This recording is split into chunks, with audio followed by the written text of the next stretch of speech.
All right, everybody. This was no tie situation. Stepping it up today. Got to go to Annapolis. I'm gonna put it on later. Okay, we're going to begin today with an item related to our incubator network.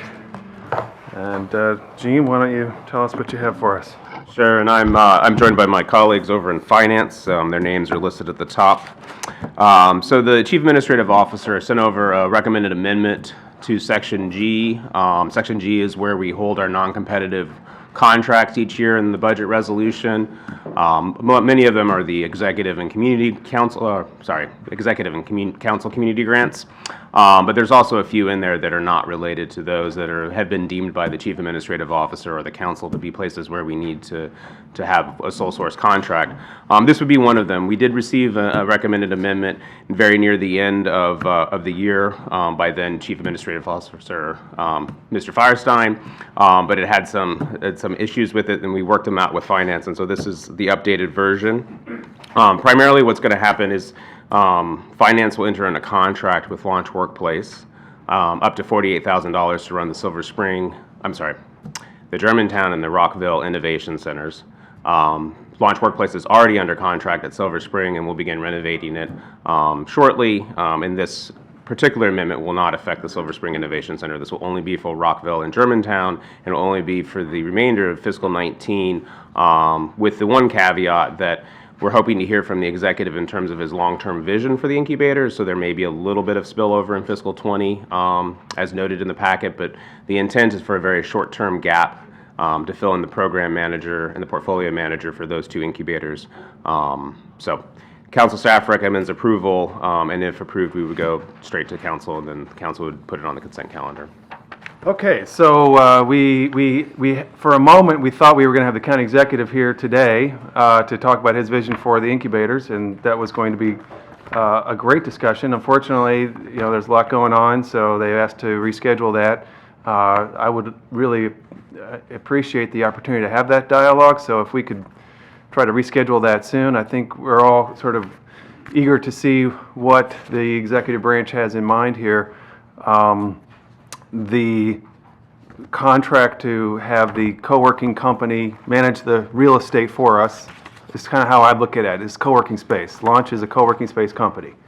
They don't provide services to companies in their space, right? What's here, Lori and Ruth? Let's hear what you got. No, they actually do provide training and programmatic services for the companies that are in their co-working space right now. So Okay. they do differentiate themselves in the co-working market. I see. Because they provide. They're a little closer to an incubator That is model. correct, yes. It's not an exact incubator model, but it's much closer than many of the other co-working or shared office space services that we find. Right. They also provide office space. So it's sort of a combination of co-working and office space. So companies can come in and start with co-working and then graduate and take a couple of offices and then graduate beyond that into other commercial space that Launch owns or lease space elsewhere. So there are actually offices in their spaces as well. Okay.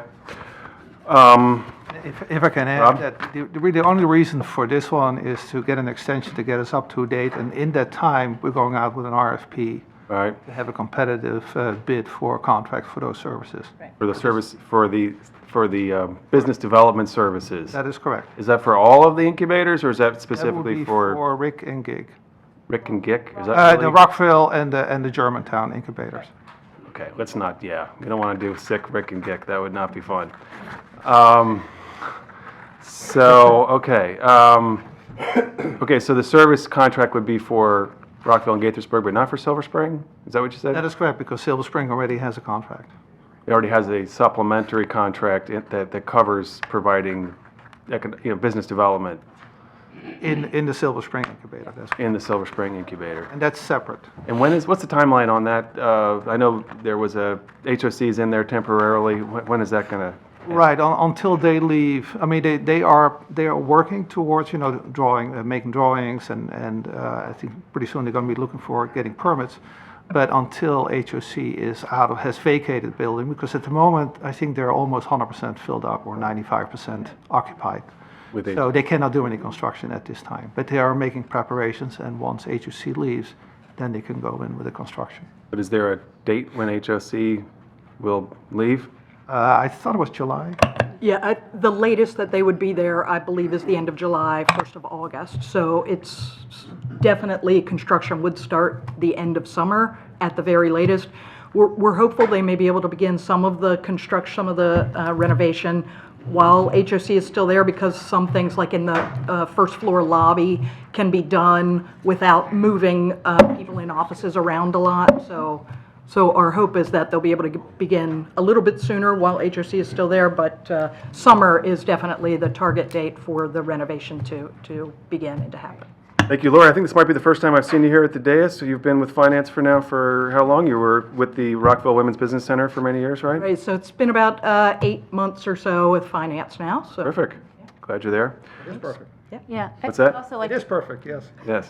I'd also like to clarify that HOC isn't occupying all the property. Right. They're in about half the space, and then there are companies, tenant companies. There are some incubator. Right, about half the clients. space is filled with incubator clients, the other half is HOC. Okay. And how did they end up there? What was the story there? It was they were in a last-minute crunch with the lease of the space that they were currently in, and they needed to leave their current office space, could not come to an agreement with the landlord they had at that point in time, and they called and spoke with the chief administrative officer at that time and said, hey, we just saw an article that Launch is running the Silver Spring Incubator and that there's some space. Could we move into that space? And so it was trying to be helpful. Launch, as a brand-new contractor with the county, wanted to be helpful. And so it just kind of, that's why we ended up where we are right now, so. I mean, it's a little problematic because it delayed the investment in the incubator space. Everybody understands and agrees with that, Yeah. so, yeah. So we will be hearing about a new vision for the incubator network. I think there's a lot of enthusiasm about expanding and deepening our incubator programs. I think it was something that sort of fell by the wayside in the course of privatizing the Department of Economic Development. And I don't think that was necessarily wrong. I mean, I don't know what alternatives there were, but now's the time to get back and kind of pin that down and make it happen. So in the budget that you're sending over next week, Friday, will there be any details then? What's the timeline for what's happening internally now around planning for the network? There have been some discussions during our internal budget discussions, and there will be internal meetings. And I believe the county executive's intent is to come over after March 15th, after the budget Yeah, is submitted. there's no specificity yet. I Right. mean, I think they're still sculpting the vision and going forward and how they want to approach that. And, that's done at the top level, and we have not heard any specifics yet. Top level, How like they over wanna do here, that. yeah. Well, I'm talking really about the second Right, floor, just kidding. CEO and CE. Okay, Andrew, followed by Will. Thank you for that. I don't have any serious concerns with what's before us today. Excuse me.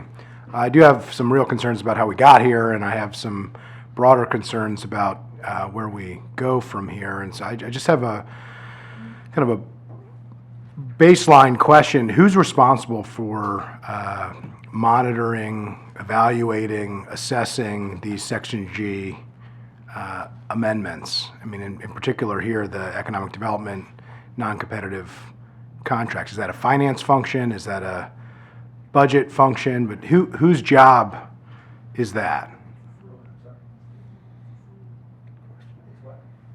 For incubators specifically? Well, sure, start with incubated. I mean, I have a broader question about, Section G non-competitive grants that we're funding, but incubators would be a good start.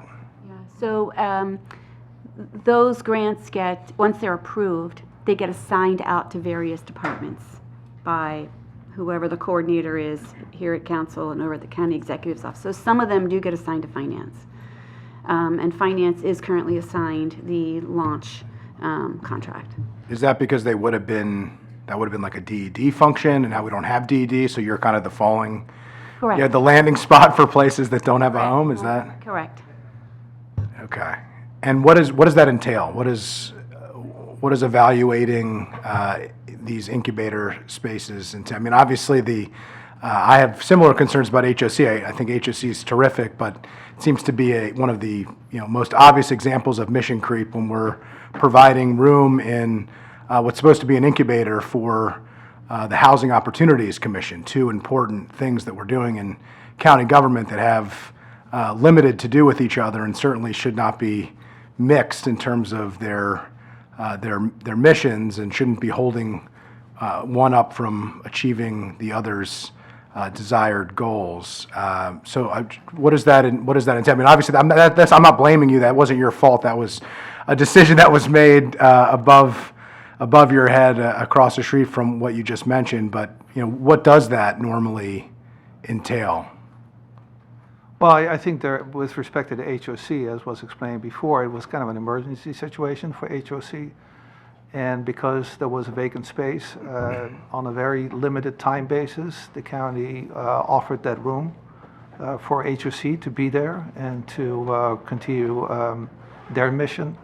But it was never anticipated to be any longer because we did not want it to interfere with the construction and renovation of the Silver Spring incubator. And so, but it ended up taking a little longer than we had envisioned. Sure, and then just on But a I agree with the bracket creep. Right. That is a concern. I think everybody involved in it, but the decision was made that it was also important at the time to support HOC, even if that created a little bit of a delay in the renovation of the Silver Spring incubator. Right. Again, not a criticism of you. I don't no, think I it was your decision, and so I appreciate you doing what you were asked to do. I'm not sure that the marching order was an appropriate marching order, but you were soldiers in that particular endeavor, and you did what you were asked to do, and I appreciate that. But just back to just from a day-to-day basis, I'm still trying to understand how the oversight works, and in my other committee, we're going to have a larger conversation of that, but specifically on these economic development and incubator funds. What does that day-to-day oversight look like? What comes to you? How do you interface with The the? oversight will be with finance at the moment until such decision is made to move it somewhere else. But as was indicated before, after DED was dissolved as an entity, a big part of their work became MCEDCs. Some of the work went down to the county executive office, and then there were other items that ended up in finance. Sure. And that included the incubators, and therefore launch will be part of that until a decision is made in the future to change that. Sure. And so what does oversight look like? Right. What's the role that you see, or what's the role that you're doing on a daily basis? So part of what we get right now are monthly reports from whoever's managing the portfolio. So Launch sends us monthly reports on the tenants who are in the space, if new tenant has come in, if somebody has graduated out. So we get analytical reports on a monthly basis. Right now, there's nobody doing that in Rockville or Germantown, which is why we would like to have somebody temporarily in there managing that space. The county also started in December or November, the county started the billing for the tenants and the collecting of the rents. So that's all done internally now through the controller's office. So we have accounts receivable who sends out invoices to the tenants in Rockville and Germantown, and we receive those. So that's all managed internally right now. And we also manage a contract with JLL. We piggybacked on a contract that DGS has for facilities management at a number of county facilities. So we piggybacked on that contract, and they currently provide facilities management services in Rockville and Germantown. So they're making sure that the electricity is there, and the IT, the wireless, the Wi-Fi is working in all the spaces, and there's running water, and the trash is picked up, and all that kind of stuff. So that's what we are managing on a day-to-day basis, are those types of things right now.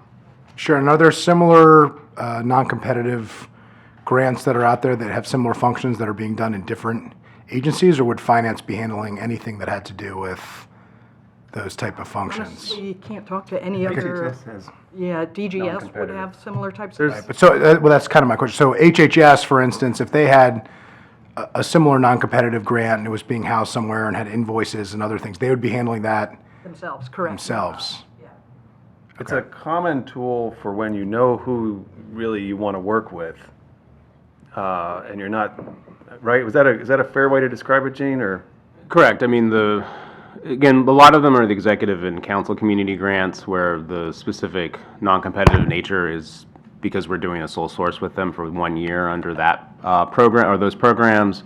But like I said, I mean, in terms of your question, Mr. Feetson, I would have to go through the Section G because there are a lot of departments. Each using department gets listed which contracts are expected to manage. So I know there's a couple with the Office of Agriculture, there's some with HHS, and there's some others where they might be considered economic development in nature, and then we would need to talk to each of those departments. 'Cause this is like Finance said, they're managing the using department. So in this instance, Finance will write a contract with Launch Workplace under the Section G amendment, which will stipulate not only their oversight, but what they expect to be done for Rockville and Germantown in the next few months. And it'll be up to Finance to let the council know how that contract is going if we need to find that out. HHS or Office of Agriculture would not know what Finance is doing, and then vice versa for the other amendments, or for the other contracts. Is that clear? I appreciate it. Now I'm done. Okay. I have, I mean, I'm very aware of the benefit at times for, non-competitive grants and sole source procurement. I think it should be done rarely. I think it should be done with justification. I think it should be done transparently and accountably. I think my question is about the transparency and accountability of it, and I'm not sure that we have any type of uniform process for the way that we handle these Section G amendments, but that's a different conversation for a different day. Well, so one of your line of questions, I think, was very helpful. They were all helpful, but Ruth and Lori, you both have economic development backgrounds. You work with Rob. Are you the managers on a day-to-day basis for this program? Are we looking to you to craft this economic development strategy through the incubator network, and you're the ones who, we're going to be doing the work that we're going to be hearing about soon? Because this is dragging on. I got to say, this is dragging on. It's So- been a long time. Ruth used to work in DED and actually worked in the incubator system. That was her job and her role when she was a DED employee.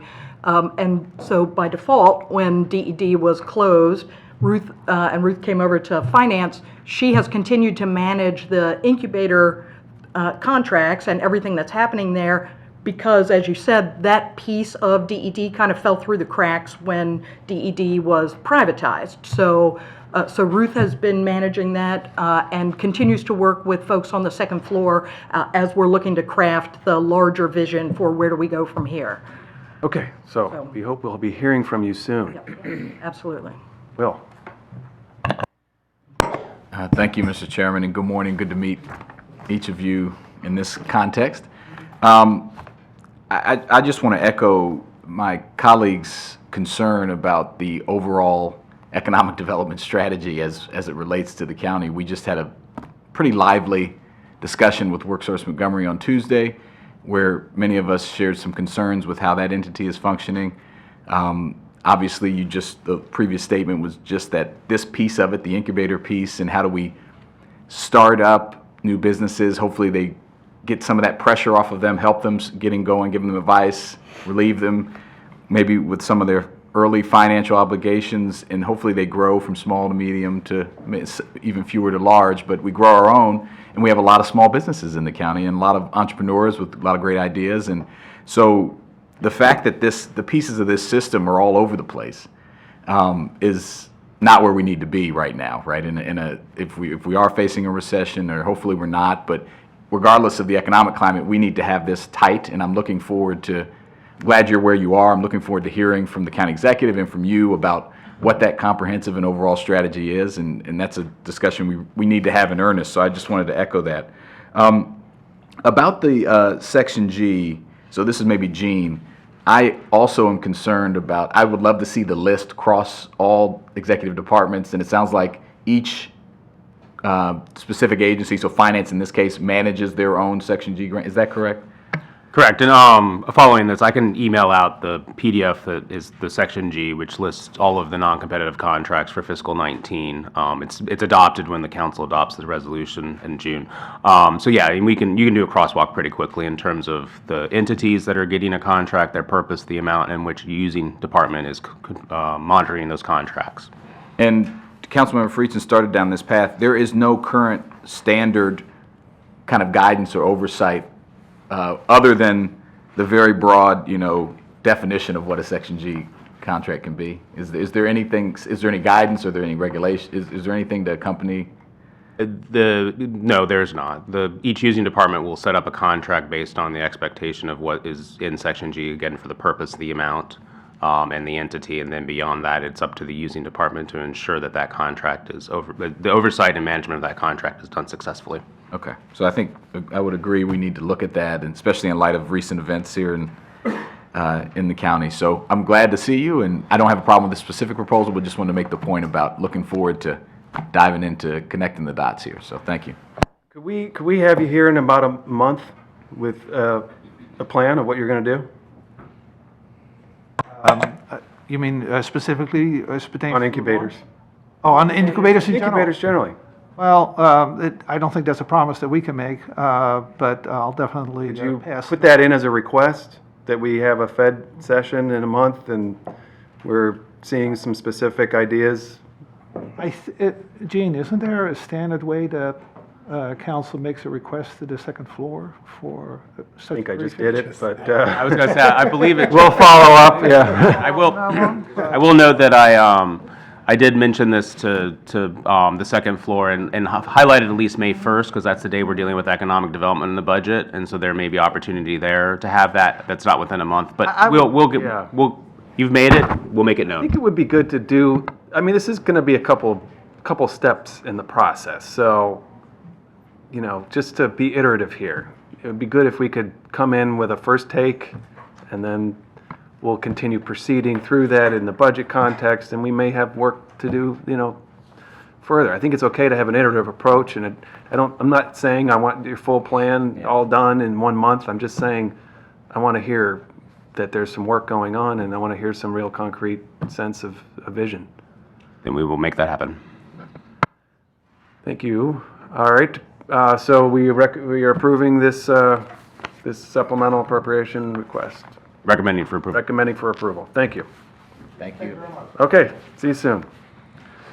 All right, now we are going to turn to the Mark Communities rail plan. And today, I suppose we're just taking up the transportation piece. Is that right, Glenn?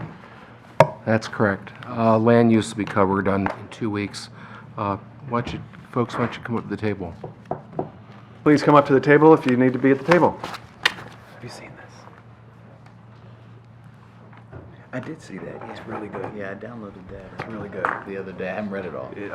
I've read it like twice so far. It's really good. I did see that. Take a look at this if you don't have it. Okay. It's really good, dude. It's good. Got it. I read it a couple times because it's.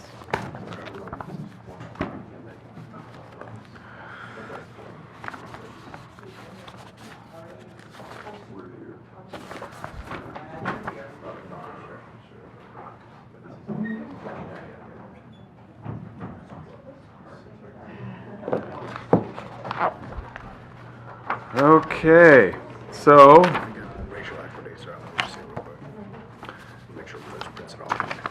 I think it's been about a week since we did a bus tour of the sites for this, and we had a public hearing and a full council review of the sector plan 3 weeks ago, maybe, and 2 weeks ago. So now we're taking up the transportation element, and then we'll do the land use element soon, maybe a week from today or something like that. 2 weeks. 2 weeks from today. So Glenn, I will turn it to you. I didn't know if the chairman wanted to make some overview comments. Great. Just that I thought the work sessions on the transportation elements of Vera's Mill Plan were really gratifying, because they showed that this committee and the council are really behind Vision Zero and really trying to turn the corner and have a new orientation to what we're trying to do with the relationship between land use and transportation. So we really appreciate it, and we believe this plan is really part two of what will be several plans over the next year or two that really try to create better communities by paying more attention to sidewalks, road crossings, bicycle facilities, traffic calming, all those things. So glad to be here, and this has been a long process. You don't see that, for every hour you're spending on it, the planning board's probably spending 20 hours, and for every 20 hours we're spending on it, the staff is spending 1,000 hours. So it's great to get this here and to see you validate those concepts, and all that work is really wonderful. So great to be here with this plan. Okay. Thank you.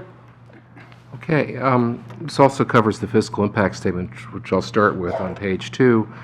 The fiscal impact statement attempts to document what the county costs are, both for capital and operating expenses related to new facilities and services that are proposed in the plan. The county cost has been characterized as being about $163 million.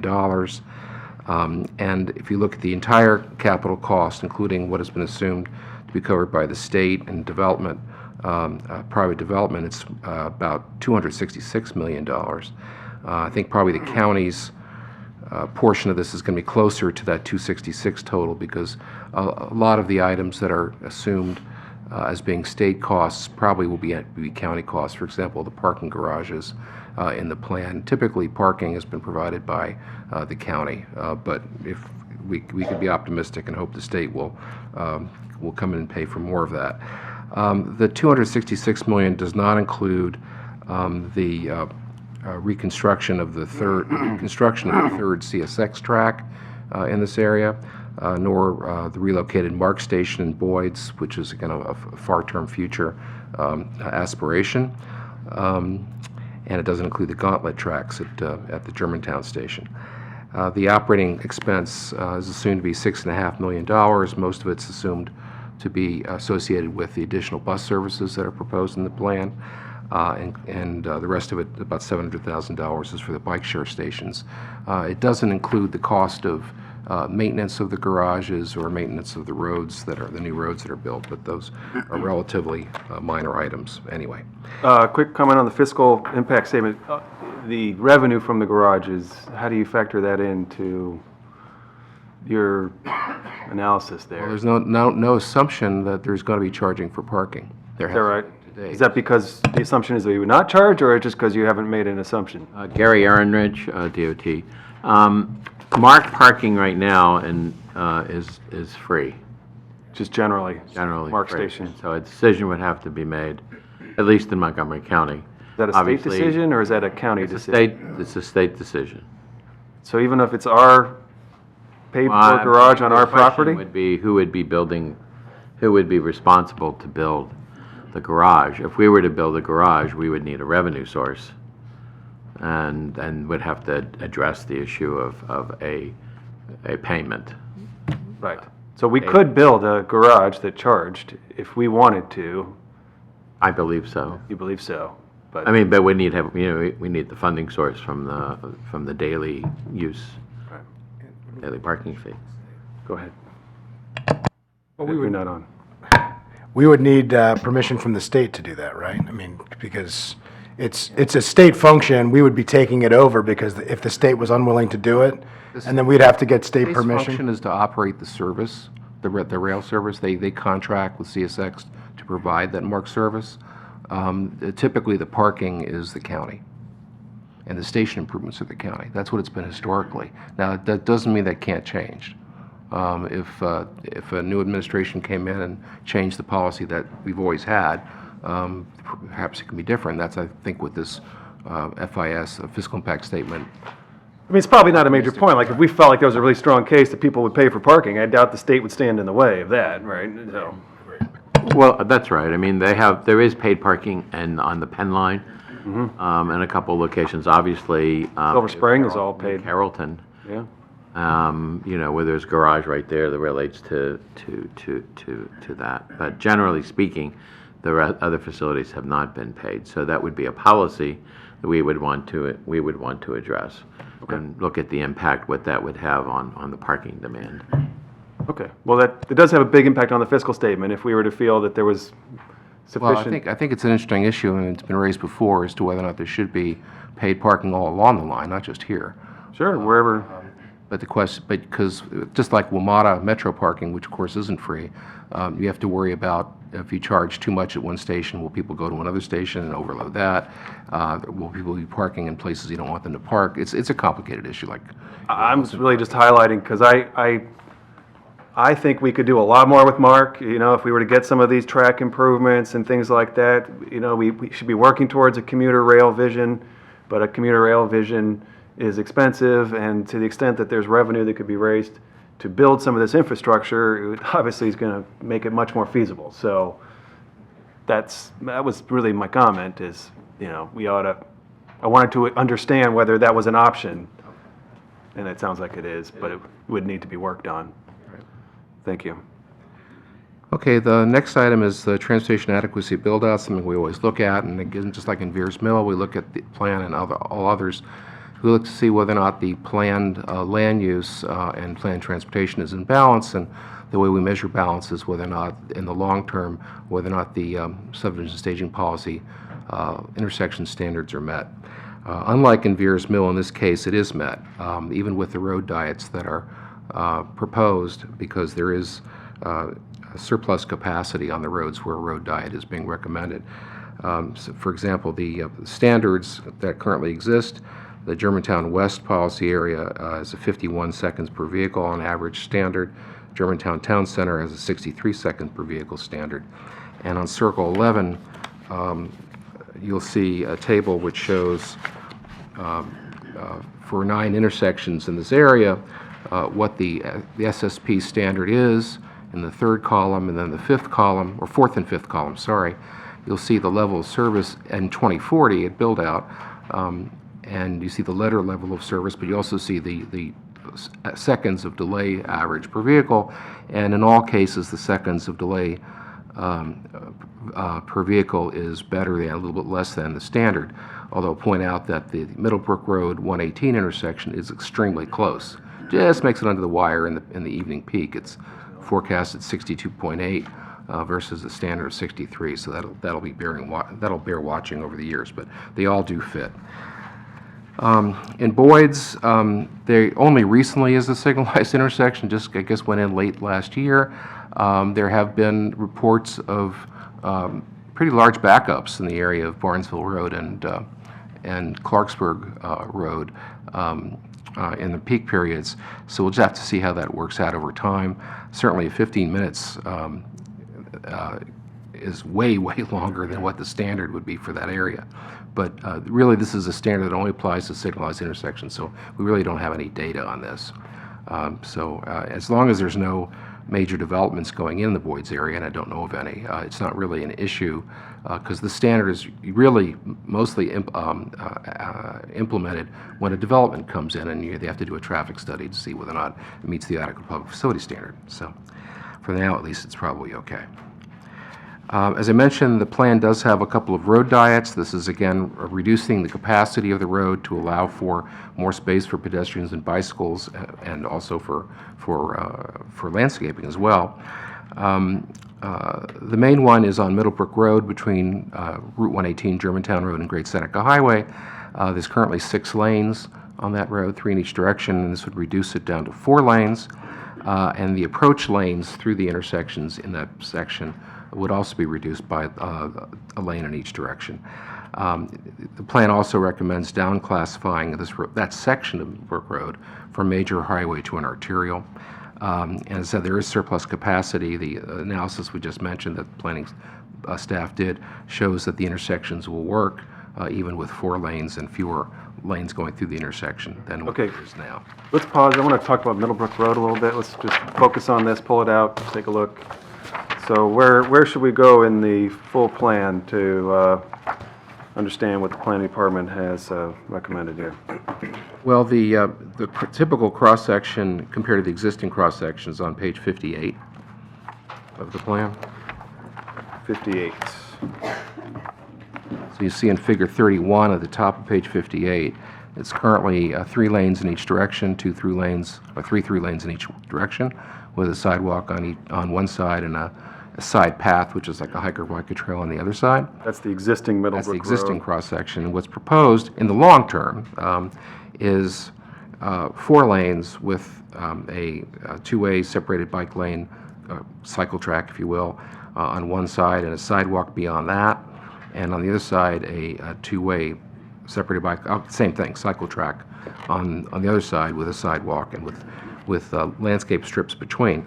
Now, I mentioned long-term because in the shorter term, the road wouldn't be so much reconstructed as it would be, there would be, you may want to describe it, cones or some other kind of bollards, something that would separate the bike paths from the roadway. Roberto Duke, you could have a removable curb and bollards on top of it to help separate the bike traffic from the moving, the vehicular traffic.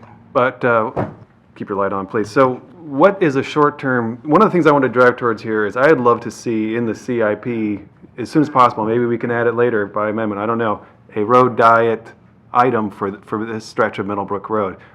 The high school is going to reopen pretty soon, and the enrollment is going to go up a lot there, right? That's my understanding. What's the numbers on that? About a little 2,500. It's going to go to 2,500 from a little bit over nearly 1,200. It's going to almost double. It's going to double. It's going to double. It's going to double. So we're going to have twice as many kids coming in, and families and cars and everything. And that's a real safety issue. And there's already safety issues. We heard from the PTA about the need for safety enhancements on Middlebrook Road. And I feel like we need to get ahead of this and not find ourselves, responding to incidents, but rather try to get ahead of them. So is there a version, without going into heavy construction, isn't there a version of improvements here that could be done that's more simple? Yes, we have looked at midterm solutions, looking at using the curb-to-curb width, and looking at that and providing the safety within that area. So taking those 2 lanes, you could provide a bike path on the roadway, the existing roadway now, provide a removable curb, like they have. What is a removable curb? Well, they have them on, there's on First Street Northeast. If you go to some Google Earth there, they have images of what they've done in the DC area, just east of North Capitol. And so they've placed a removable curb down, striped it a bike lane within the area so that it's separated from the traffic. And Another way of, but when you say removal, it's not temporary. It's not like you put it up in the morning and then take it out, no, take it down. It's it's temporary in the sense that it's easy to. That's right. Implement It's and light replace. lift in terms of. And I do have a section that I could. Like those things. Okay, this is the stuff by Union Station, that little curve. Ah, okay. So they're I've seen that. in pieces, I think. in Yeah, those are pieces, and so nice. you can put it in pieces, and so then that would also help with drainage, so you're not affecting it in that manner too. First Street, no one knows what First Street Northeast is. But Right. By Union Station, I mean, maybe you do. I do. Okay, sorry. I lived in DC for 10 years, I don't know. Okay, You could also so, use flex posts, just like we've used in White Flint on, right. what was the street? One that runs by Whole Foods. Right. So there could be room to take a lane. Take a lane and provide that. So you do have that removable curb because with the flex post on top, so that you have that barrier, that physical barrier. And that'll make pedestrian use much more, Right. less stressful, because you're not right up against. right up against the traffic, which, there isn't even a buffer, I think, right? The sidewalk goes up, there's at least on one maybe- side. Most of the time, there isn't a buffer.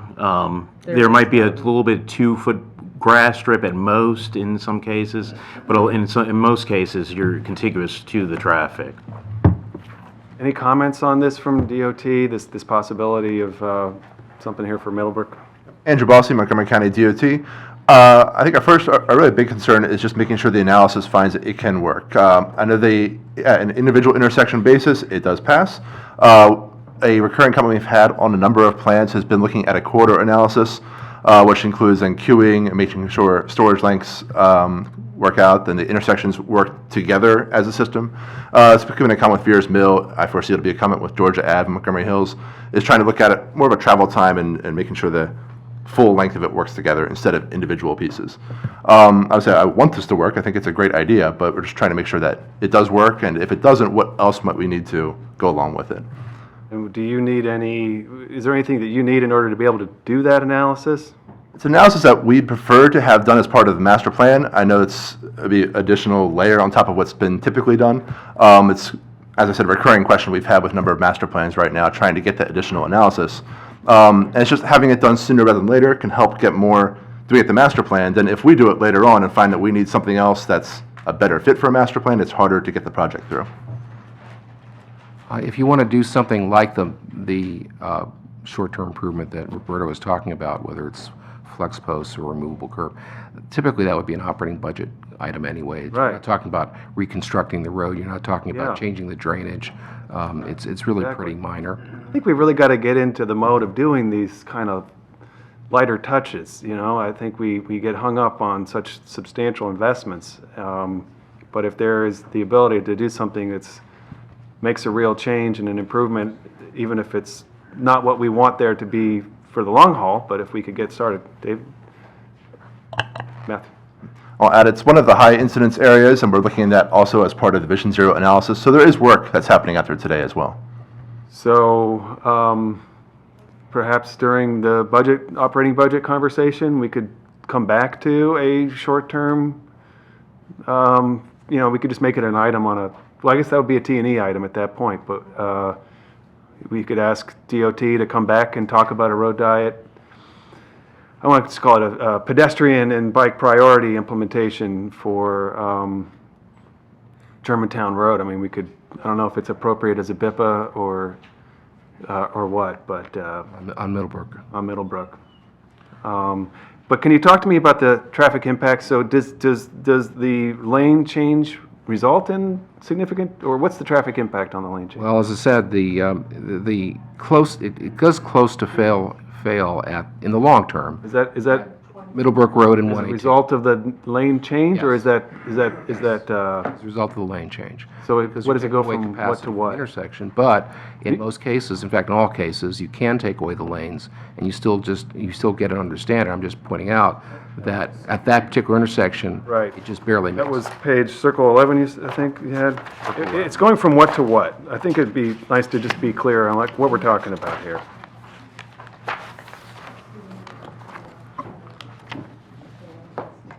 I don't have what it would be in 2040 without the diet. Is that something people have? I mean, are we talking about an extra 30 seconds on the trip, to create a safe environment, or are we talking about 5 minutes? Casey? Even before you get to that question, Yeah. I mean, it looks to me like with the existing curb to curb, you could take 5 feet out of each side of the road with the 11-10-10 idea without removing any lanes and get yourself 5 feet for a one-way bike facility on each side of Yeah. the street, even without removing the lanes. So I was wondering that too, yeah. That would be huge. You gotta know. So, Absolutely. again, there's the short term, and then there's the long term. Right. We believe, again, if you look at page 56 of your plan, we're literally talking about a 2-block area. We are not talking about a large segment of highway. It's the area that is on the upper right corner of the drawing on page 56. Wait, hang on. Page 56. Right. What's the distance, actually? The distance? I'm guessing it's probably close to 2,000 feet. Probably each of those blocks is at least 1,000 feet long. So but that's just a ballpark Okay, estimate. it's the blue-purple Right, segment. between the two reds. Right. And again, and I've said this and we got a little more data on it, across the way, It was all here. where you go towards the town center, It goes down to 4 lanes. It has wide sidewalks. It has trees. What we're really not suggesting anything much more than changing it so that Middlebrook Road is consistent. It all looks the same from Great Seneca all the way up to the town center, and has wider sidewalks, trees, and 4 lanes instead of 6. We did do a little bit of analysis, and I know our transportation planner, Laura Hodgson, is here, but we do not think for that 2-block section it's going to, if we make it look like what's on the other side of Middlebrook Road, that it's going to stop traffic in Germantown. It may make it slow down a bit, but that's the goal in a way, is to have things slow down a bit. Because if they continue with people going very fast between Great Seneca and the 6-lane road of Germantown Road, treating it like it's a highway and you're traveling between 2 highways, then it is going to be dangerous for the students at Great Seneca and for other pedestrians in that area. So again, I just want to emphasize, this is a modest proposal. This is essentially 2 blocks. We're talking about having it look much like what's on the other side of 118, and all of our testing has shown that it doesn't destroy any of the intersections. So Great. I'm going to turn to my colleagues here in a second, but what, I hear you, I agree with you. I think what we want is a calm, safe environment there, especially considering the 2,500 students that'll be attending school right there. You know, what we're talking about also is short-term implementation of this. Casey's highlighted the possibility of squeezing in by narrowing lanes. That's an option. Taking it to 2 lanes is an option. I mean, I think these are all items that you can consider. Looking on page 56, the school is it that quadrant right there? Between Wisteria, Great Seneca, Middlebrook, and Crystal Rock. Yeah, it's that giant, it's that whole quadrant right there. It's going to be oriented towards Wisteria Drive. Right. It's finished. Chris, comment here? If you would like, we can actually share with you some thinking about the short-term plans at your next work session. Great. Our traffic engineering division has been working on what that might look like for the last 4 or 5 months. I think we actually shared some of those ideas with the planning board. I have a briefing with them internally on Thursday and would be happy to bring Perfect. some So of we that. come back when we do the land use section. Yep. And again, I'd like to just point out that we want to make sure on the long term that we retain options for the Quarter Cities Transitway, which is on Middlebrook Road. And so we don't want to do a long-term plan without being able to accommodate it. It's the previous alignment that was in the environmental work that was done by the state, which is, this is phase 2 of the Quarter Cities Transitway, from Metropolitan Grove up to Clarksburg, has it going through DOE property, if I'm correct. Okay. And that was a problem, and they This is said, not in the locally preferred alternative, right? well, look, I still had it going, I think, going through there. But so the issue really is, that may not be a possibility.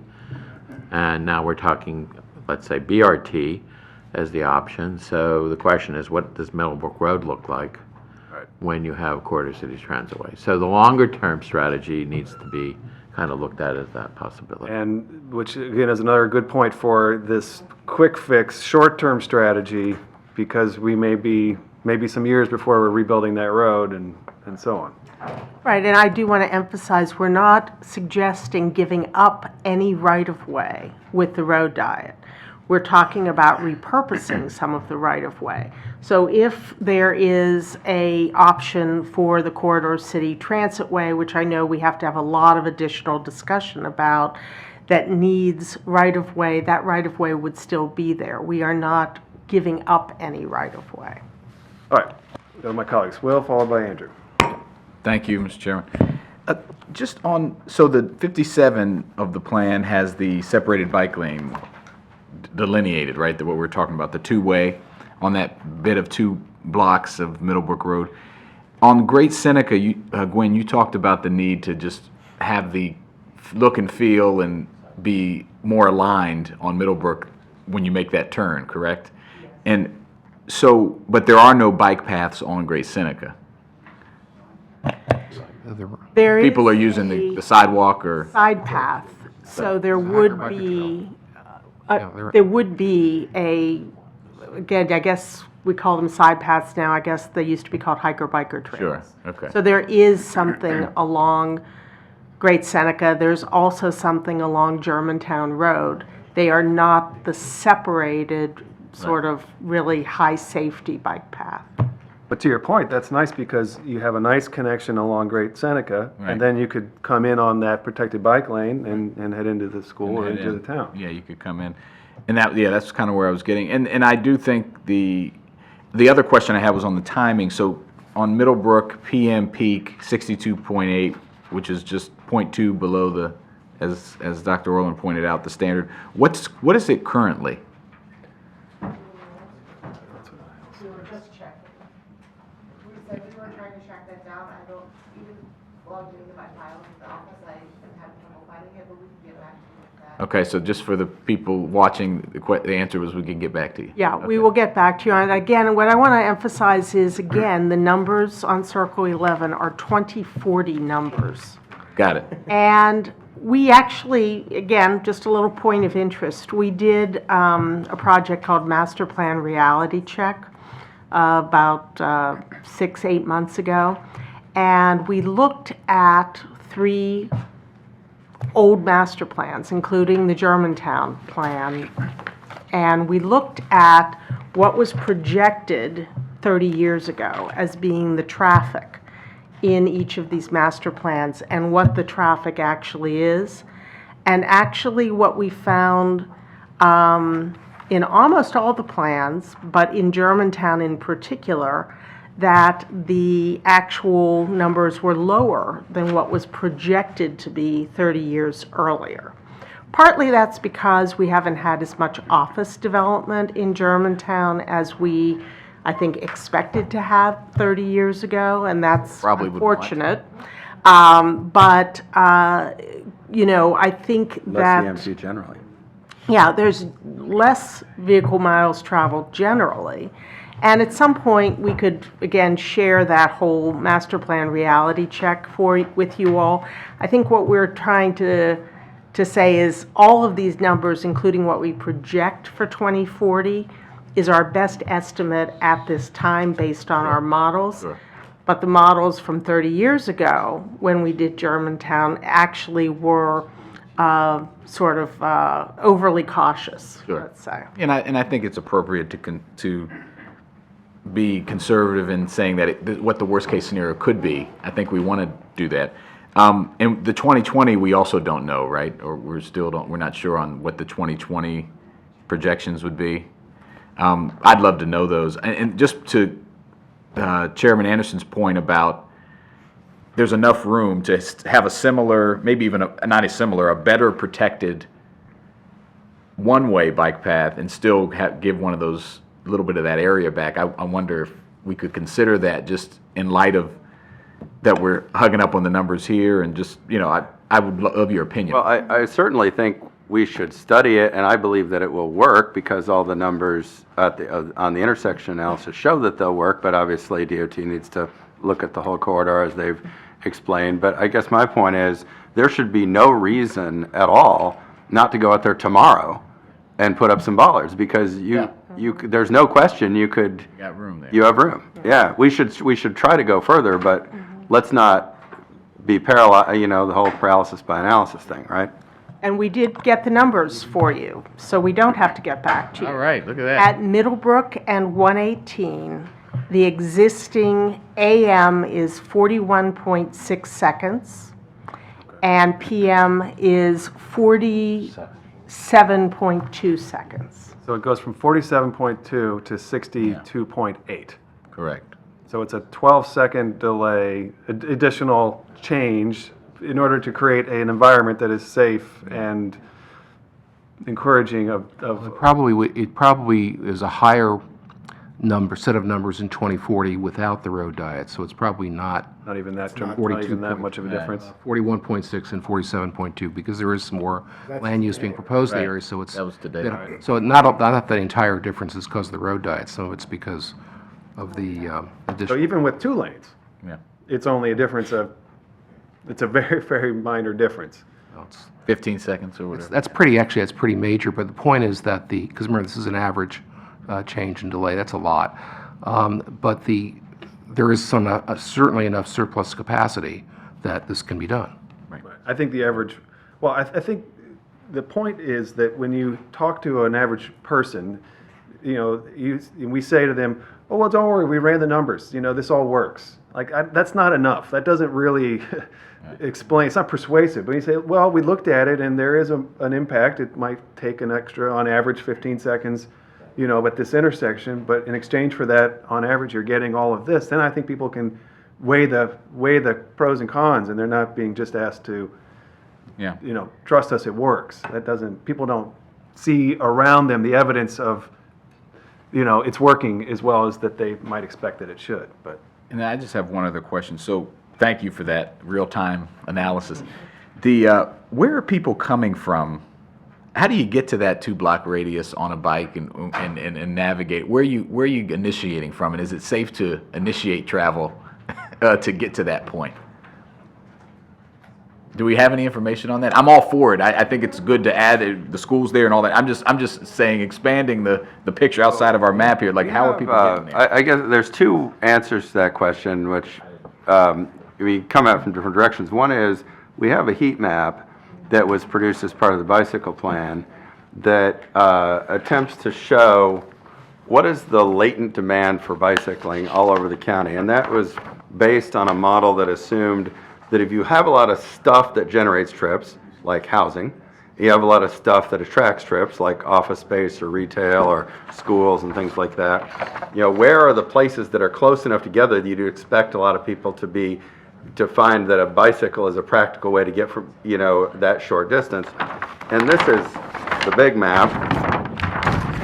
And we can, we can pass this around if you want. But as you would expect, it shows, the 270 corridor and the down county have the reddest areas. But even up here in Germantown, which is right in this area, this gets to be pretty orange, which is this area we're talking about. I'll send this up so you can see it. And then you see over here, the pullouts show proximity to high schools. Yeah. And you'll see where right here next to the high school, you get a lot more presumed latent demand because 2,000 kids right next to Germantown Town Center. And as you know, there's also a lot of residential neighborhoods all around there, like the Gunners Branch area, so people coming up north, just like people coming off the interstate, there's people coming from those residential neighborhoods. There's a lot of teenagers, a lot of destinations, a lot of things to do that are all within a mile or 2 of this location. Okay, you said there was a second. Well, it's 2. One is the heat map, which is generally looking objectively at the analysis of where the attractors and where the destinations and where That's mostly based on like what's around there and what is and impactly around. that's very rigorous and scientific and objective using these quantitative methods. The more qualitative dimension is if you walk around the neighborhood, you'll see like all those kids coming from those neighborhoods to the south, and you'll see the kids after school walking to Germantown Town Center because that's what kids like to do at 3 o'clock in the afternoon when they have some time to kill. They go up to Starbucks or whatever and they hang out with their friends. So there's, I think qualitatively or based just on what you see anecdotally, there's a lot of stuff going on, and this quantitative analysis shows that objectively as well. Right. So kids coming from Waterford Hills could bike down to the school and then bike down to Town Center, and that you're creating a network there, at least for the students as an example, where they could utilize this in a safer way. Exactly. Okay. Thank you. Thank you. The second part of the road diet. Sorry. Oh, I'm sorry. Andrew. We have this very portable map here that we can very quietly review at our and our seats. Thank you for that. Maybe we might need to have a digital copy or something a little bit more portable to be able to review. But no, I appreciate it. I think this has been a really good discussion. I share a lot of the comments made, particularly the chair's comments about what we can do now. I mean, a lot of this is aspirational, but there are pretty obvious and seemingly relatively easy things that we can do today to make what is a very dangerous area less dangerous. Not by ripping up and moving infrastructure immediately, although we long-term need to do that, but by guiding traffic in certain ways, slowing it down, and doing the types of things that we know work in terms of keeping people safer. And also, I share the concern, particularly in light of the fact that we do have a high school that is more than doubling, and that is going to be a challenge. And students do walk, students do bike, and students are at risk every time they leave the school grounds if we have an unsafe environment immediately outside of the school. And it's particularly concerning, I think, to all of us. And as we've seen, this is an issue, a major issue in Montgomery County. It's an issue nationwide, it's an issue statewide, but it's particularly an issue here where we have a collision a day with a pedestrian or a bicyclist, and that's not okay. It's not acceptable. And so I strongly believe that we need to be moving in this direction. I think that Ms. Wright and I were together on the bus tour at the moment we were crossing the intersection, where I appreciate the fact that you pointed out specifically so I could see it, and it made it a lot easier for me to understand. We were literally making one side of an intersection look identical to another side of an intersection, which has a significant impact. And I agree and disagree, but to the same end with what Ms. Wright said, I agree that these are not radical changes, but I disagree because I think that it is in the relentless commitment to basic changes that is radical, and that is be radically consistent and radically basic in terms of the idea of how do we reduce speed, how do we create shared roads, how do we fulfill what we set out to do. I don't think we frankly do it enough, but we have to do it. And I think the last two master plans that we've looked at have really focused on this. One, because of the first two taken up under Vision Zero, with that being a guiding principle as we went through the plan, which I appreciate all the work that staff and the planning board have done to move that forward. But two, these are different type of master plans. These are less focused just specifically on one area and on a broader framework of connecting communities, not just within a community, which I think is a really helpful way to look at it and helps to make the planning process work. And I think what Mr. Jawando mentioned in terms of how do people get here.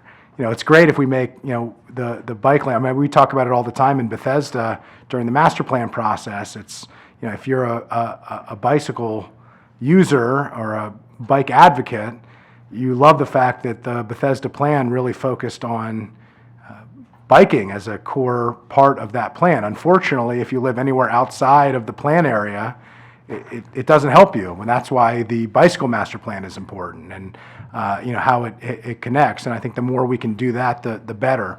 I just wanted to quickly talk about two things. One, I agree with the chair related specifically to the data, which is helpful, but I also think that we have to understand, to what end is the data being used, and we're trying to move towards a goal here, and the way we talk about data and the way that we use data matters. And if our only focus is on how quickly can we move traffic through an intersection and not how safely can we move all users to utilize an intersection, I think that's a dramatically and drastically different one. The speed would be less beneficial if you're thinking about safety than if you're thinking about efficiency. And so finding what the appropriate balance is, I think, is important. The the fire chief sent in a letter and has some concerns about the shared street and road diet move. I'd like for you to just comment on it. I happen to believe in road diets, and I have deep respect for the fire chief. In fact, I'm only here because of response times. I had an allergic reaction when I was 19. I'm allergic to bees and wasps. Got stung twice. I have about 15 minutes before it's over, and about 15 minutes in, I had somebody show up. I had to be intubated. So I regained consciousness in the ambulance. So I fully understand the importance of response times, but I also believe even more so that we got to reduce the need for those first responders to come by these incredibly dangerous situations that we're putting road users in. And so I just like to talk about best practices, about response times, because to the point of being radical, we're not on the bleeding edge here. We're not even really on the cutting edge, frankly, when it comes to adopting these Vision Zero shared street principles. We're really just following a national movement towards viewing travel differently, how people move, and the type of communities in which people live, work, and play. So if you could just speak to that for a moment and share some thoughts, I'd appreciate it. I think the one thing I would say is that, honestly, one thing Germantown is not lacking in is wide roads that can accommodate emergency vehicles. If you see Great Seneca Highway and Middlebrook and 118, these are all, again, in close proximity to each other, and they are 6-lane or 4-lane major roads.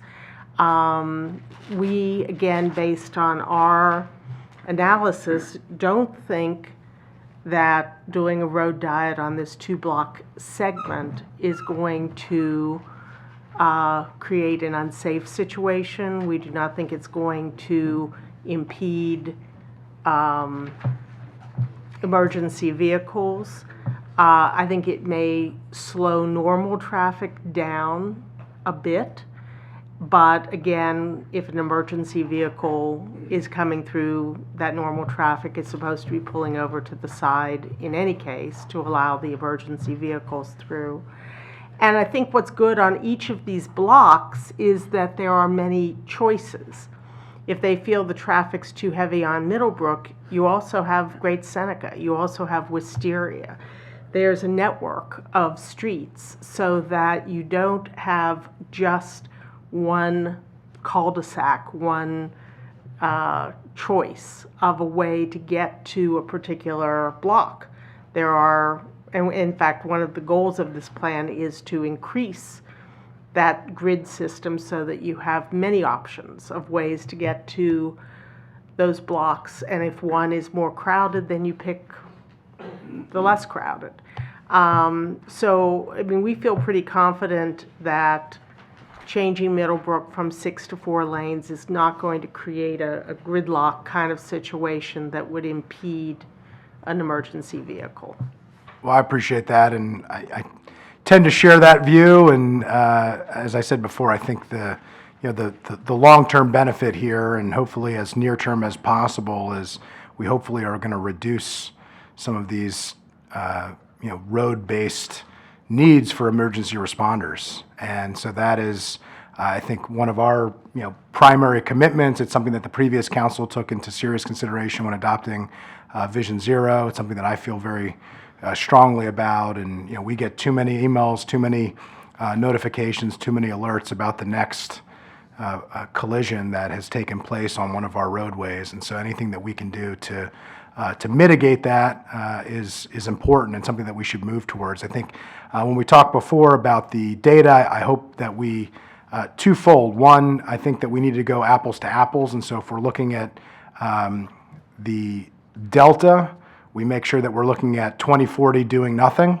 versus 2040 in this plan, because that is really what we're talking about in terms of choice. And so the 12 seconds is not really 12 seconds because it's two different points in time with two different data inputs that are being utilized in order to get to that outcome. But I think even more importantly than that, I think that we need to just have a discussion of how we look at those intersections of not just we're only looking at one area of how quickly we can move the throughputs through, which is relevant. But at what point is that a danger? And we only look at one side of that, and we don't look at a range, a healthy range, which is how I think we should be looking at it, which is, what is an ideal function of this intersection for all users? What is the speed at which we think is appropriate and safe? And how do we design the intersection, and how do we design the roads that lead to that intersection in a way that achieves that? That's not the conversation I think we really have. We kind of say, okay, here's what it is today, here's where it will be, here's what we're giving up in terms of speed in order to make it a little bit safer, which I'm all for, but I think we need to have a more robust and thorough and comprehensive conversation to figure out how do we discuss it in a way that says, okay, these are all trade-offs. The trade-off is safety for speed, and how do we come up with a framework where we don't have just a test that says, okay, how much are we giving up in terms of the speed of the road travel and the congestion that it creates or could create in order to get people safely through, to say, okay, what is a safe amount of speed? What is a safe throughput? What is a safe, what is safety? What does efficiency look like? What's that framework, and how do we fit within that framework? I don't have the answer to what that looks like, but I'd love some thoughts from planning moving forward of how we get into that type of discussion. We built a little bit of that into the SSP the last time, where we said, if an intersection is failing under the congestion standard, what is the mitigation? What's the remedy for that? And the guidelines that the planning board and the planning department now apply are very specific, and they say the last choice, especially in an urban area, should be to widen the road, because then you're degrading the pedestrian experience, both from safety and just how appealing it is to try to cross the street. So I think there's more room to work on that, but we've taken some small steps forward to try to build into the rules some of that balance that you're talking about. And this is a great example. It's the same conversation we were having last week about Veers Mill, which is there are places that are sort of in between. Germantown is not downtown Bethesda, but it's not Damascus, it's not Boyd's, it's not Dickerson. So the town center is emerging, it's becoming a place, and that's great. We want to see that continue, and that also means that the character of the transportation system is going to change along with it. And I think that that's what you're getting at, is this idea that there has to be some accommodation of, it's not binary, it's not, well, either you're in the exurbs and you can prioritize cars moving as fast as they can, or you're in an urban center and everything is fundamentally different because there's transit and there's walking and there's bicycling, and that's just a totally night and day type of a comparison. This is a great example, just like Veers Mill, of a place that's in that transition between those two conditions. Yeah, I agree with that. The one thing that I would say is, and I think that everything that you've said is correct, and I appreciate the work that we've been doing to change that mentality to create livable, walkable, accessible communities, not just in our identified urban centers, but in areas where people live, where they want to be able to walk to grab a cup of coffee or to run an errand, or to bike in order to do it. I mean, that's the type of activity we want to encourage, and we have to make sure that it's safe, because that's what people want. But we've never talked about an intersection failing as a result of collisions, and we should. And so my charge, my challenge, my question moving forward is, how do we have that conversation where we're not just talking about an intersection failing based on the SSP as a result of throughput and as a result of the speed through which cars can make it through, and how do we quantify safety as a failure of an intersection too, because we have lots of intersections that are failing as a result of safety, including many of the intersections that we've looked at over the last 2 master plans. It's a good thought. That'd be, I think it's interesting. I'd like to see if there's a way to kind of quantify that. And I just can't let it go without commenting. I think fire and rescue services have often a very tragically myopic view of transportation and planning. And they want wider and wider roads because they buy bigger and bigger trucks. And what happens under their vision is cars go faster and faster, and then they slam into one another and they kill people. And they just don't seem to make the connection between wider roads, bigger intersections, and more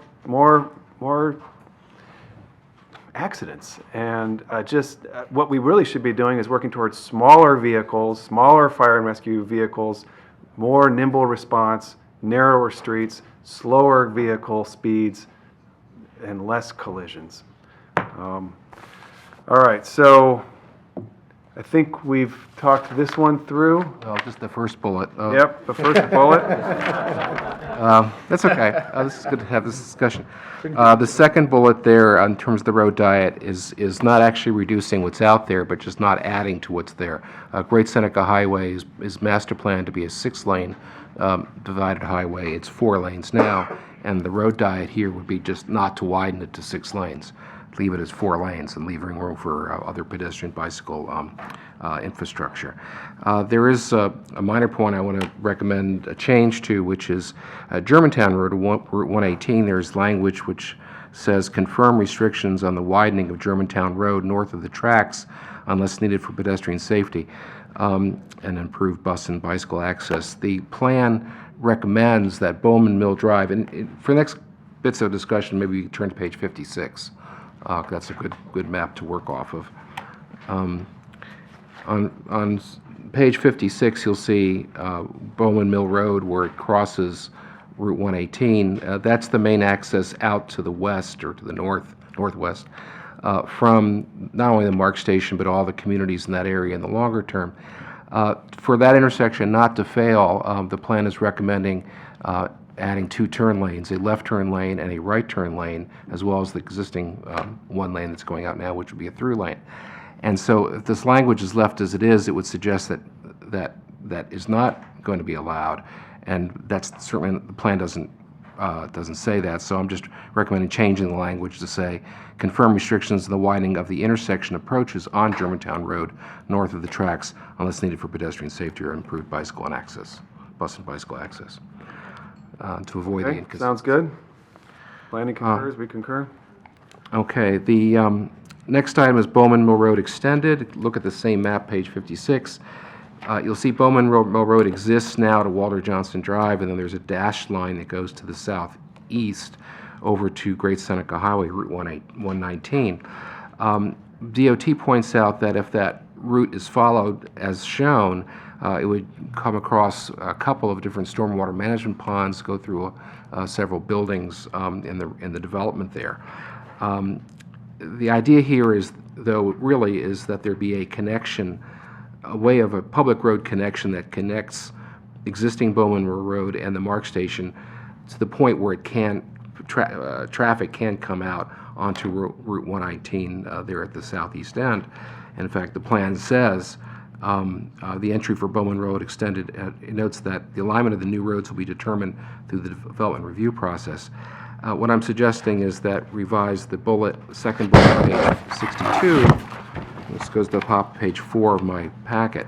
Rather than say extend Bowman Mill Road, say create a public road route from Bowman Mill Road to Great Seneca Highway to improve the connectivity and access to the MARC station. This route will also help distribute traffic, et cetera. And so the route might be a series of lefts and rights. It may not be a through straight road, which I think is the intent here. So that's my recommendation on that. Planning comments here? Well, we've always assumed that any of this would take place with the redevelopment of Rolling Hills, which is just the block immediately south of Seneca Valley High School along Wisteria. And we agree totally wholeheartedly with this. Okay. Sounds good. Thank you, Glenn. Walter Johnson Road Extended, look at the same map on page 56. Walter Johnson Road extends north of Wisteria and it dead ends. The plan recommends that it be extended pretty much straight to where it intersects Middlebrook Road. DOT points out that if that happens, it'll be less than 100 feet from the intersection of Middlebrook and 118. That's just too close, and I agree with that. What I'm recommending is that basically the plan say that Walter Johnson Road would come out at least 100 feet away from that intersection, and that the plan note that this is to be a right-in, right-out intersection.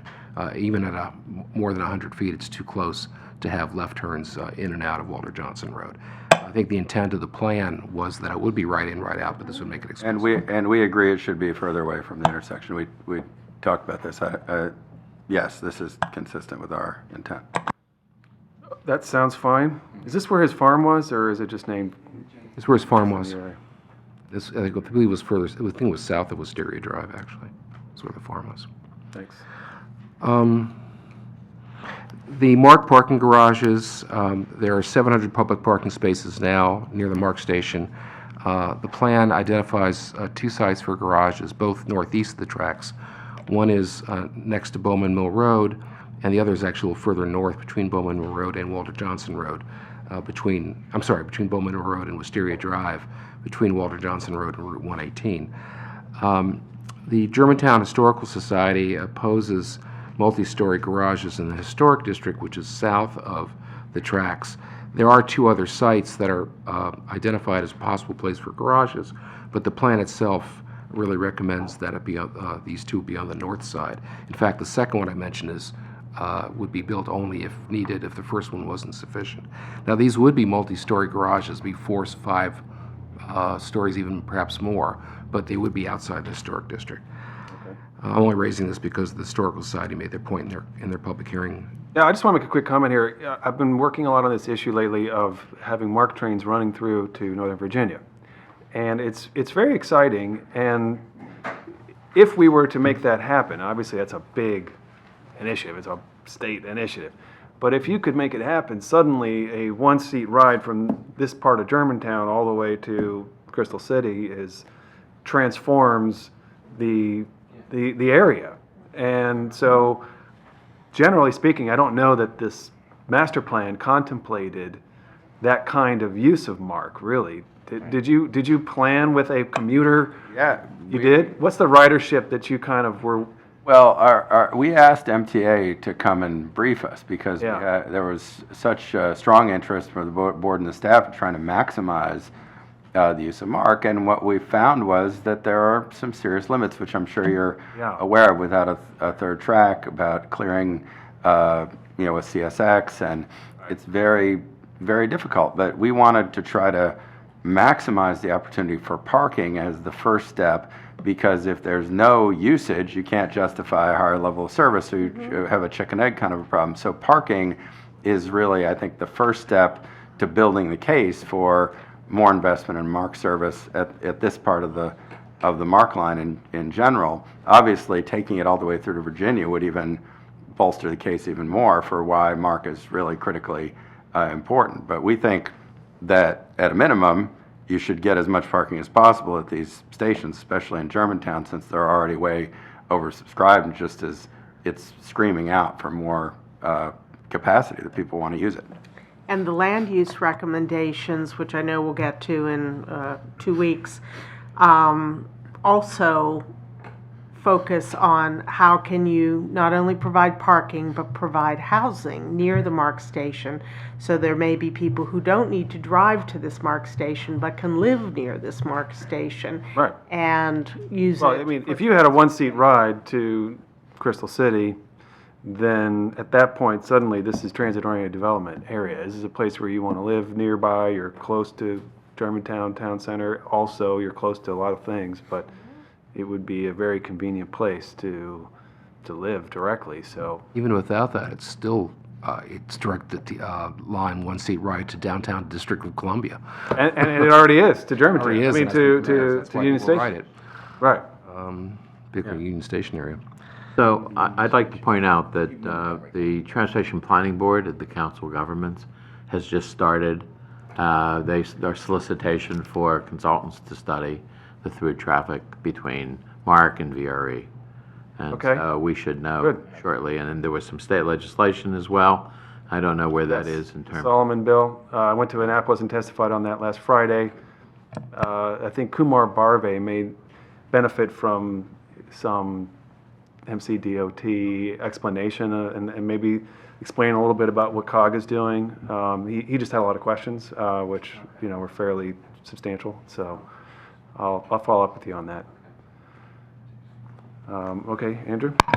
Yeah, I just wanted to commend you. I know you were in Annapolis testifying on this and have been a champion for market expansion, and I totally agree that there are a few things that we can do within the realm of possibility, and this is tough, but it's within the realm of possibility that would be transformational from a land use transportation perspective for the entire region. And I share Mr. Juando's point that my goal would be to get them to come from National Landing to Montgomery County because of all the great things that we have here and all the jobs that we're creating. But we need to be able to move people through the region efficiently and effectively. I mean, this is becoming increasingly a regional economy, and we don't have a transportation system that reflects that.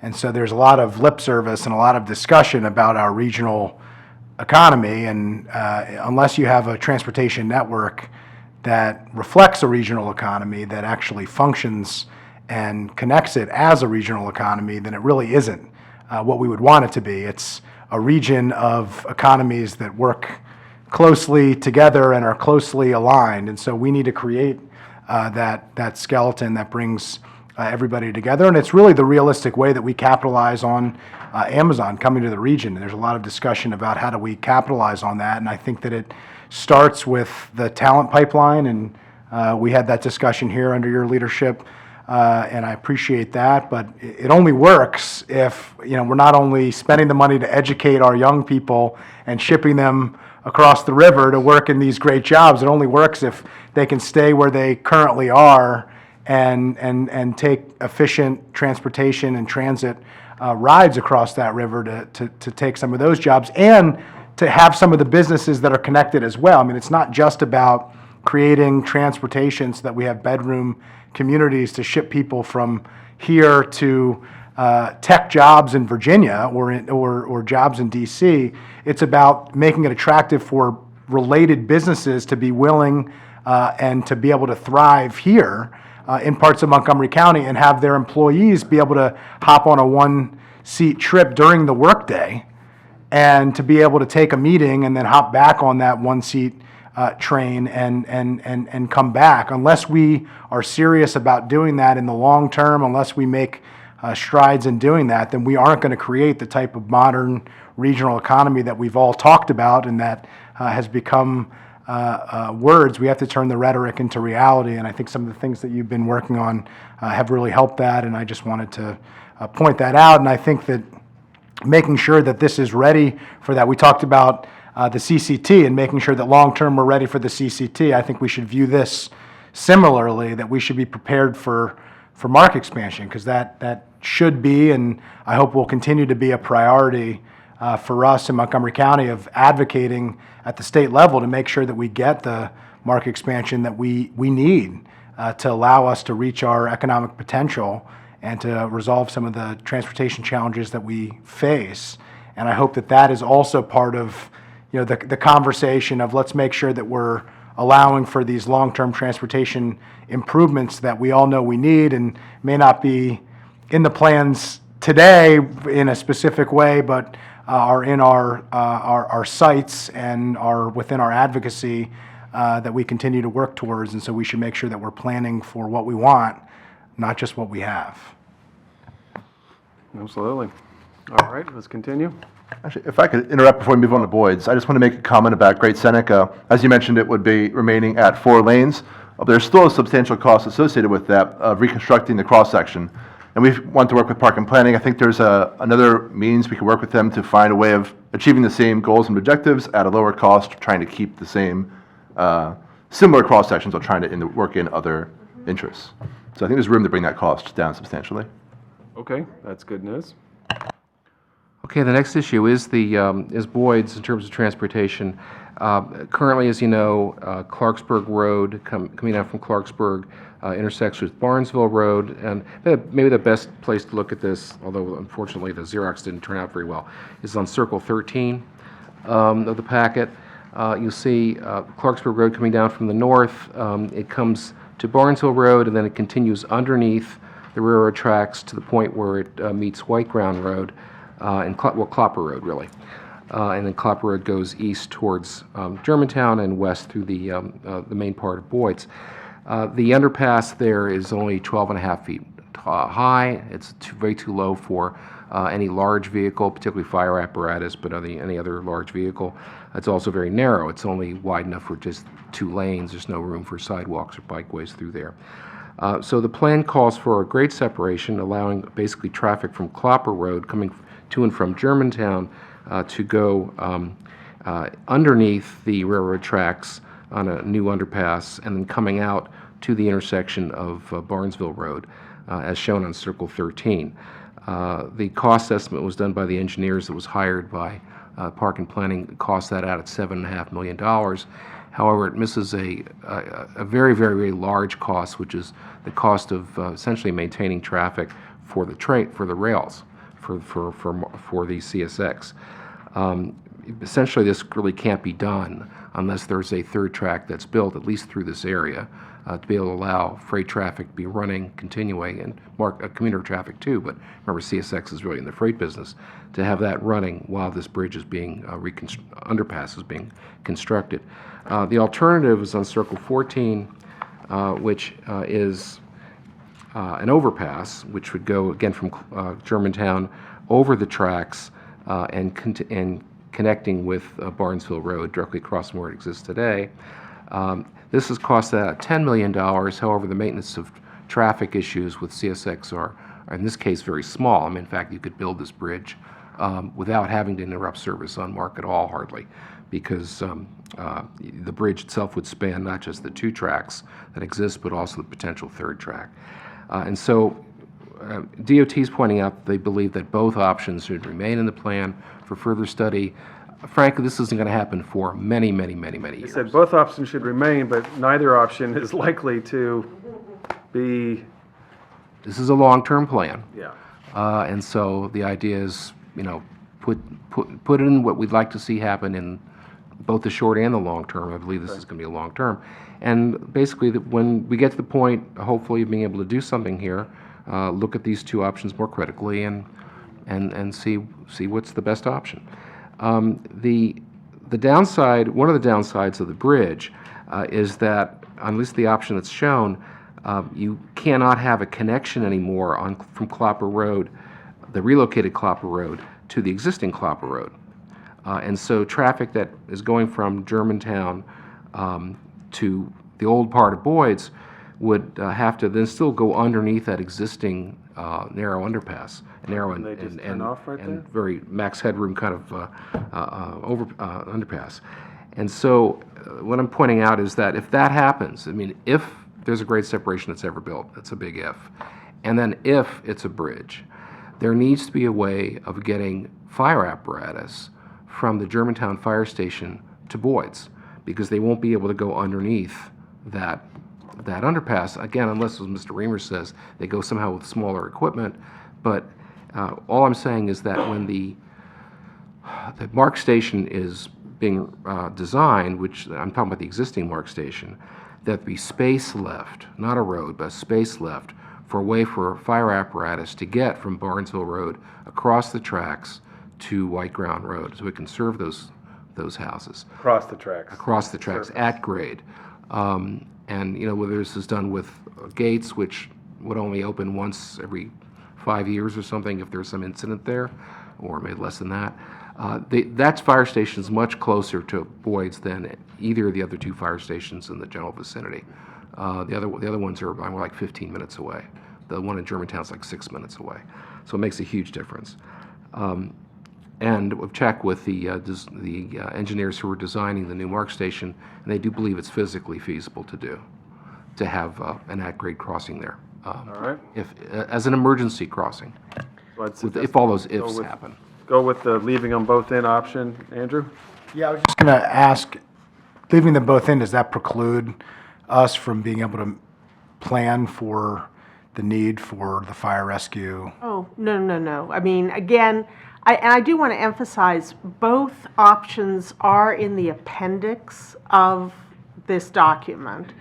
The language on pages 48 and 49 does show the one underpass option, not the overpass option. I will note, this was a very big conversation with the community and with the planning board. This actually, believe it or not, took up most of the first half of our work on this master plan, was talking about this issue.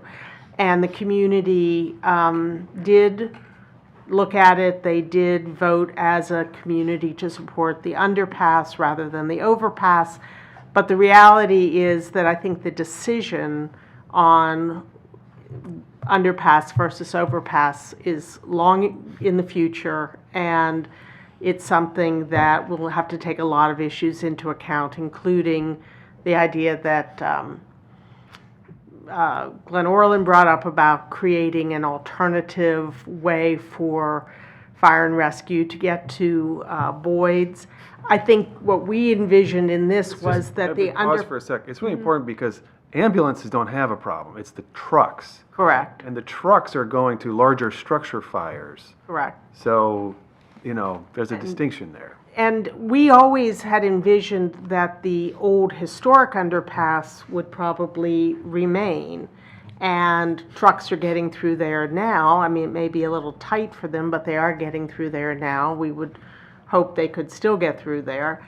And even if it was used in the future as non-vehicular pedestrian hiker, biker kind of thing, it could still be designed to accommodate emergency vehicles. I mean, I guess what I was trying to get There's lots at of is I'm not sure solutions. that you need the biggest of all big trucks to get provide to Boyd's, protection for because they're that community, because small. it's single-family houses. Yes, that's true. And so, That's what apparatus is available. I mean, Yeah. if there are times in Germantown you need the higher vehicles for reaching the bigger buildings, like you said. And if there's a fire then in Boyd's, maybe that's all it's available is the higher. sure, yeah, and you So never know how that's going to Yeah, work I mean, out. this is really kind of, We don't know what the if trucks are. this and this and this and this, and all these things happen, just make sure there's a right-of-way, a place you could bring people. Right. Not even build it. The only thing that we would ask, and we can work with Glenn Orland on the language on pages 48 and 49, is that we at least reflect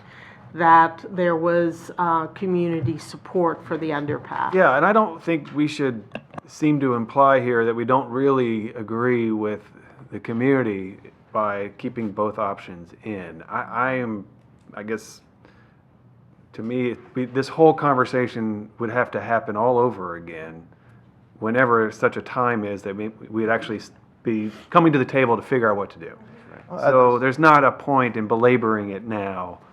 That's not the intent of our comments from DOT. It was really just to say that we think the underpass will be more expensive than it's shown, and looking to try and get a project recognizing both would be a long time away, but trying to get something in at least comparatively sooner. And I think the overpass would probably be the faster, cheaper option, but it's either way, it's going to be a long time. But I think the idea of having the community's clear preference, it memorialized in the plan would be helpful. It doesn't eliminate options moving forward based on cost and new realities. I mean, this is a long-term plan. This is maybe the longest term of aspects of a long-term plan, but I think, the community did demonstrate their preference, and that should be memorialized in it. And so I think that helps to solve both challenges. Good point. I agree. I think they took the time to vote on it. You spent a long time. Obviously, you're nodding. So yeah, I would agree with my colleagues. We should include it in there. And The last comment I've got has to do with the Boyd's Mark Station itself. It's a really minor comment. If you look on page, it was figure 47, which is, I'm sorry, what page is it on? page 69. 69. Yep, that's it. Thank you. Page 69 shows an illustrative look as to what the Mark Station would look like. The general format of this is what DOT is designing with basically a loop off of Barnesville Road and then parking to the east of it. This particular illustration, that's what it is. It shows about 66 spaces. I mean, the last version I saw from DOT has 47. The only point I'm making is this, the details of this park and ride will be determined really in the next 6 months or 6 or 8 months. DOT is going to be in a position where in the next CIP they can recommend this as a project to actually fund the CIP. Usually these plans are published in final versions 6 months, a year after the adoption of the plan. And all I'm saying is that this figure 47, rather than being an illustrative plan, it could actually just show what will be built. And we can do that, although we're trying to be a little more prompt in getting our plans published. And so we don't want to create a chicken and egg thing where we might be ready to publish, but we're waiting for a DOT plan to be finished. I mean, I think if we can, we could certainly do that, although we put a lot of language at the board's direction on page 69 showing it is conceptual, it is illustrative, it will change in design, so that we were clear this was not meant to be the final. And typically I agree with that, except in this case we're so close to actually having a final look when I just publish what the plan is, as opposed to what illustrative. This plan's going to let sit on the in people's houses and on shelves for 20, 25 years. Whose houses do you go to? Well, Dr. Orland's house. Yeah. Present company exclusive. Gwen, I would just say we can strive for that. I just don't want to end up holding up the plan if for whatever reason the DOT study takes longer than expected or whatever. Well, I was just going to say, I mean, it makes sense. I'm sensitive to the timing, but I agree with Dr. Orland's. We want to make sure his collection is up to date, along with ours. So if we can do it, great. But I'm comfortable with if we can. And it looks like DOT wants to say something. We've completed our phase 1 work on this, and basically that work is to determine the feasibility of implementing a project here. I don't really have a lot of confidence that what is in our phase 1 plan will be the final design, so it may not be their design. In fact, I'm sure it won't be that design, and it won't be our design, but it'll be something else that results from when they actually get into the engineering of this. So maybe we include That argues to the leave examples, it. but I'm not sure it's really worth waiting. I'd like to argue with Glenn whenever I can. Well, really, talking to your project manager, this will be finished by September, October. So do you think really we're going to be printing this plan by this fall? I hope so. Well, if it's by this fall, you can include the final plan. I think it would be possible, definitely, to have it. Yeah. Let's try for it. Yeah. And if not, then we'll leave it. No, We're gonna we're include very if it's a happy to final coordinate with DOT and try, but we'll see.